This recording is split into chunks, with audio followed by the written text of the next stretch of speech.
Buenos días a todos, espero que hayan tenido una buena semana.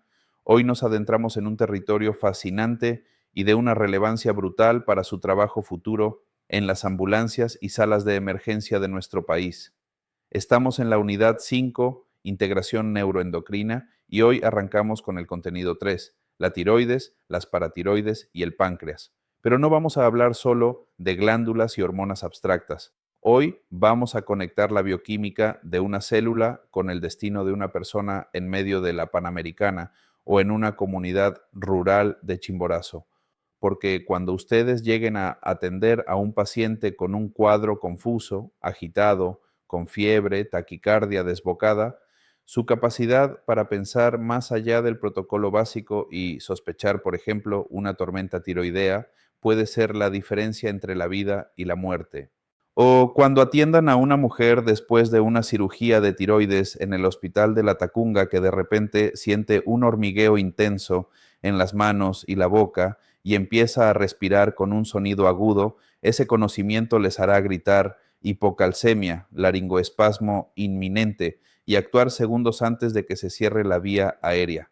O frente a un adolescente en Guayaquil deshidratado con aliento a manzana cuyo glucómetro marca G, entenderán que no es solo azúcar alta, es un colapso metabólico total que requiere fluidos antes que insulina. Así que agarren esos conceptos, porque hoy los vamos a hacer tangibles. Empecemos por el cuello, por ese termostato que todos llevamos colgado en la garganta, la glándula tiroides. Piensen en ella no como un simple órgano, sino como el acelerador universal de nuestro motor metabólico. Todo lo que hacemos, desde pensar hasta correr, consume energía. La tiroides, a través de sus hormonas T3 y T4, determina la velocidad a la que quemamos ese combustible, pero su magia y su peligro está en cómo se fabrican estas hormonas. Es un proceso de línea de montaje digno de la mejor fábrica, y entenderlo es entender cómo falla y cómo se puede sabotear en una emergencia. Todo empieza con un elemento que, irónicamente, escasea en algunas zonas de la sierra ecuatoriana, el yodo. La tiroides es una cazadora voraz de yodo. Lo atrapa de la sangre mediante una bomba especial, el simportador de sodio yoduro. Imaginen esta bomba como una compuerta que se abre solo si entran dos sodios. El yodo se cuela con ellos. Sin yodo, la fábrica se para. Por eso, el programa de yodación de la sal en Ecuador no es un capricho. Es una política de salud pública que previene el bocio, ese agrandamiento del cuello que todavía se ve en algunas comunidades. Pero en una emergencia, ese mismo mecanismo se usa para tratar una intoxicación por radiación. Se satura la bomba con yodo estable para que no capture el yodo radiactivo. Una vez dentro, el yodo viaja al coloide, una sustancia gelatinosa donde ocurre la química fina. Allí una enzima llamada peroxidasa tiroidea lo activa y lo pega a una proteína enorme, la tiroglobulina. Es como ensartar perlas en un collar. Dos perlas de yodo forman la T4, una hormona más abundante pero menos activa. Una perla de yodo y otra con dos forman la T3, la hormona potente. Este collar lleno de hormonas se almacena colgando en el coloide. Es nuestro depósito de reserva capaz de suministrar hormona para 2 o 3 meses. Por eso, cuando alguien deja de tomar su levotiroxina, no se muere al día siguiente, pero también por eso, cuando la glándula se descontrola y produce de más, tiene un arsenal enorme listo para liberar. Cuando llega la señal del cerebro, la TSH, la célula tiroidea, engulle gotas de ese coloide, lo digiere en sus lisosomas y suelta T3 y T4 a la sangre. Ahora, aquí viene un punto crítico. La mayor parte de lo que secreta es T4, que es como un producto en bruto. La conversión a T3, el producto activo, ocurre principalmente en el hígado, el riñón y otros tejidos gracias a unas enzimas llamadas desyodasas.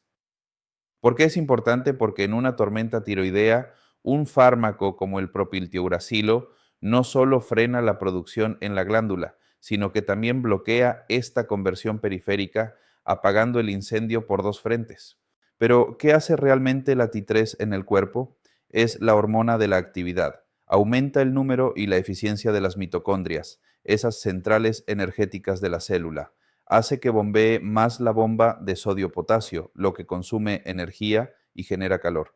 Y en un efecto clave para emergencias, afina el sistema nervioso simpático, aumenta la cantidad y la sensibilidad de los receptores beta adrenérgicos en el corazón. Es como si la tiroides le instalara un amplificador al sistema de adrenalina. En condiciones normales, esto nos permite responder al estrés, pero cuando hay un exceso brutal de hormona tiroidea, ese amplificador se vuelve un altavoz ensordecedor.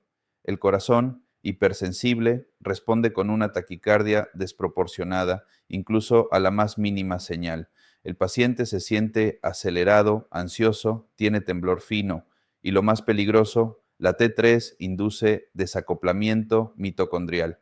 Imaginen una fábrica donde las máquinas, las mitocondrias, giran a toda velocidad, pero en vez de producir productos útiles, ATP, solo generan calor y humo. Eso es lo que pasa.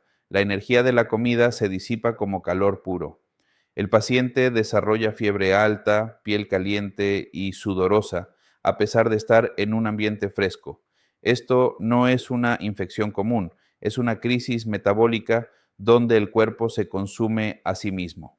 Pensemos en un caso real, un señor de 45 años, quizás un comerciante del mercado de Otavalo, con antecedentes de enfermedad de Graves que no seguía bien su tratamiento, llega a la emergencia del hospital después de unos días con diarrea y un dolor de garganta. No parece grave al principio, solo agitado, pero su temperatura es de 39,5, su corazón late a 160, su piel está ardiente y húmeda y está confuso. Podría parecer una sepsis severa, pero un tecnólogo entrenado nota que sus ojos parecen un poco saltones, exoftalmos, y palpa un bocio leve en su cuello. Aplica la escala de Burch-Wartowski mentalmente: fiebre alta, taquicardia extrema, alteración del sensorio. Los puntos se acumulan rápidamente hacia el diagnóstico de tormenta tiroidea. El tratamiento no es esperar a los cultivos, es enfriarlo físicamente con mantas frías, hidratarlo agresivamente con suero frío intravenoso y, crucial, administrar un betabloqueante como propranolol para proteger ese corazón sobreestimulado mientras se prepara el fármaco antitiroideo.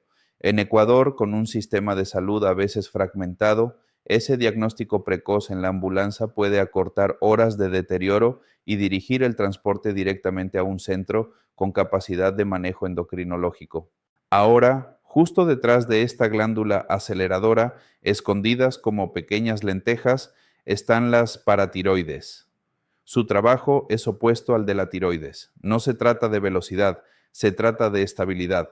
Su única misión es vigilar un solo número en la sangre, el calcio ionizado.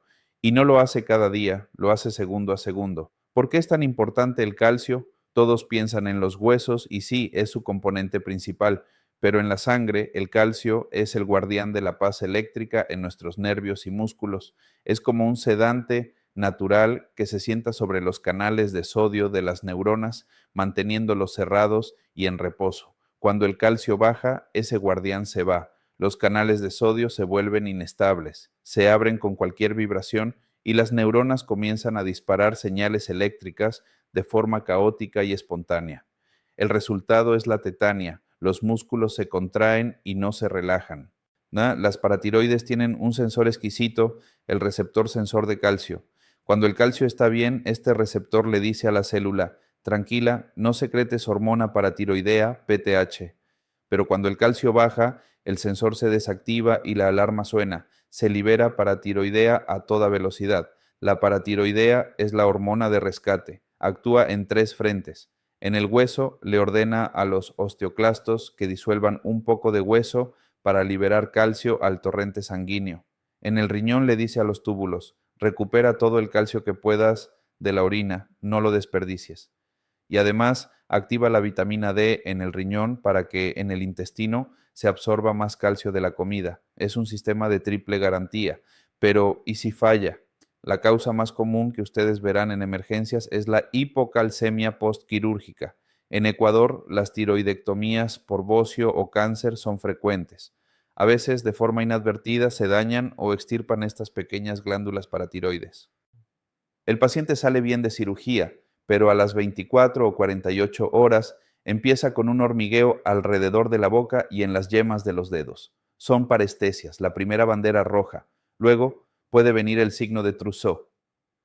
Ustedes colocan el manguito del tensiómetro en el brazo y lo inflan por encima de la presión sistólica durante 3 minutos.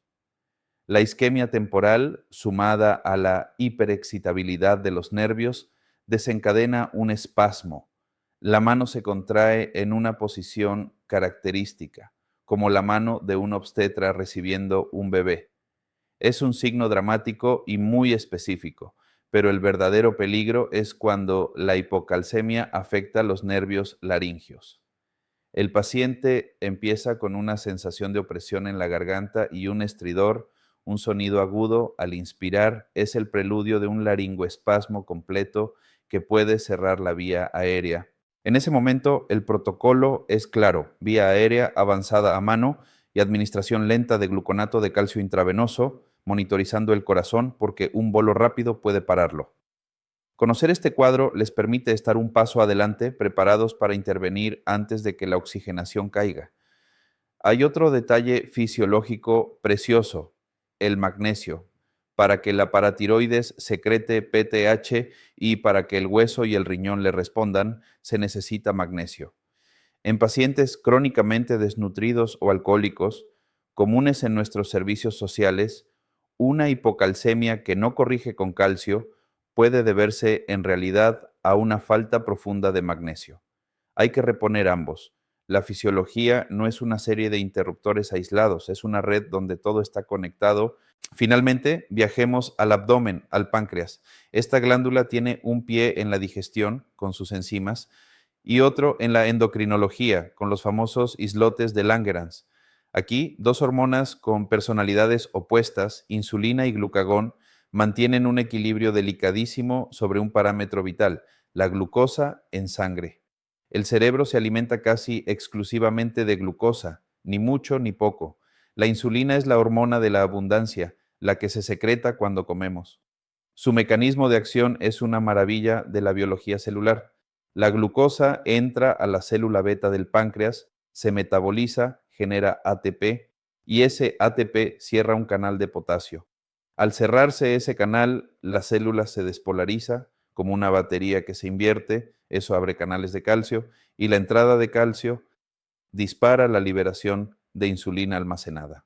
Luego, la insulina viaja y se une a sus receptores en músculo y grasa, haciendo que transportadores de glucosa, llamados GLUT4, salgan de sus escondites intracelulares y se inserten en la membrana, como abriendo puertas para que la glucosa entre a la célula.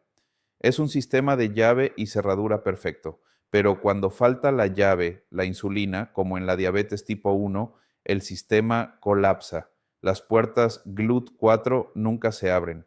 La glucosa se acumula en la sangre, pero las células se mueren de hambre. El cuerpo, desesperado, busca combustible alternativo, la grasa. Esto nos lleva a la reina de las emergencias endocrinometabólicas en nuestro medio, la cetoacidosis diabética. No es solo tener el azúcar alta, es un estado de catástrofe fisiológica en cadena. Sin insulina, las hormonas del estrés, glucagón, cortisol, adrenalina, toman el control. Ordenan al hígado que produzca glucosa a partir de lo que sea, empeorando la hiperglucemia. Pero lo más crítico es que activan la lipólisis. La grasa del cuerpo se descompone en ácidos grasos libres que inundan el hígado. Allí, una enzima clave, la carnitina palmitoiltransferasa, normalmente frenada, se desata y mete estos ácidos grasos a la mitocondria para quemarlos. Pero la quema es tan masiva que produce un exceso de acetil-CoA que el hígado transforma en cuerpos cetónicos, ácido acetoacético y beta-hidroxibutirato. Estos son ácidos fuertes. Al verterse a la sangre, liberan protones que acidifican todo el organismo. El cuerpo intenta compensar respirando profundo y rápido para botar dióxido de carbono y subir el pH. Es la respiración de Kussmaul, un signo clásico. La acetona, otro cuerpo cetónico volátil, sale por el aliento, dando ese olor a fruta o a quitaesmalte. Mientras tanto, la glucosa alta en la sangre actúa como una esponja osmótica, sacando agua de las células hacia la sangre y luego mandándola a la orina, causando una deshidratación profunda. El paciente llega postrado, deshidratado, acidótico, con dolor abdominal que puede confundirse con una apendicitis, especialmente en niños. Imaginen un joven de 16 años en Quito con diabetes tipo 1 recién diagnosticada. Quizás la familia no tiene recursos para el monitoreo continuo. Él empieza con mucha sed, orina constantemente, se debilita. Un día amanece vomitando y con dolor abdominal. Los padres, pensando en una gastritis, demoran la búsqueda de ayuda. Cuando llega a la emergencia, está somnoliento. Su respiración es profunda y ruidosa. Su piel está seca y sus ojos hundidos. El glucómetro marca HI, más de 600. Lo primero, lo más importante que ustedes deben hacer en la escena prehospitalaria no es dar insulina, es poner una vía gruesa y empezar a hidratar agresivamente con solución salina al 0,9%. ¿Por qué? Porque ese paciente está en shock hipovolémico por la deshidratación masiva. Sus órganos, incluidos los riñones, no están perfundidos. Si le dan insulina primero, la glucosa bajará dentro de las células, pero junto con el potasio, arriesgando una arritmia fatal. Además, sin fluidos, la insulina no circulará bien. La reanimación con volumen es la piedra angular. Luego, en el hospital, vendrá la insulina en infusión y la corrección lenta de los electrolitos. Un error común y letal es administrar dextrosa al 50% empíricamente a un paciente inconsciente, asumiendo que es una hipoglucemia. Si ese paciente está en CAD, estás añadiendo leña al fuego hiperosmolar. Por eso, la regla de oro: medir la glucosa capilar siempre y hacerlo bien. Limpiar el dedo con agua y secarlo, no con alcohol líquido, porque diluye la muestra. Usar la segunda gota de sangre, no ordeñar el dedo porque se hemoliza. Un error técnico puede dar una lectura falsamente baja y llevar a una decisión desastrosa.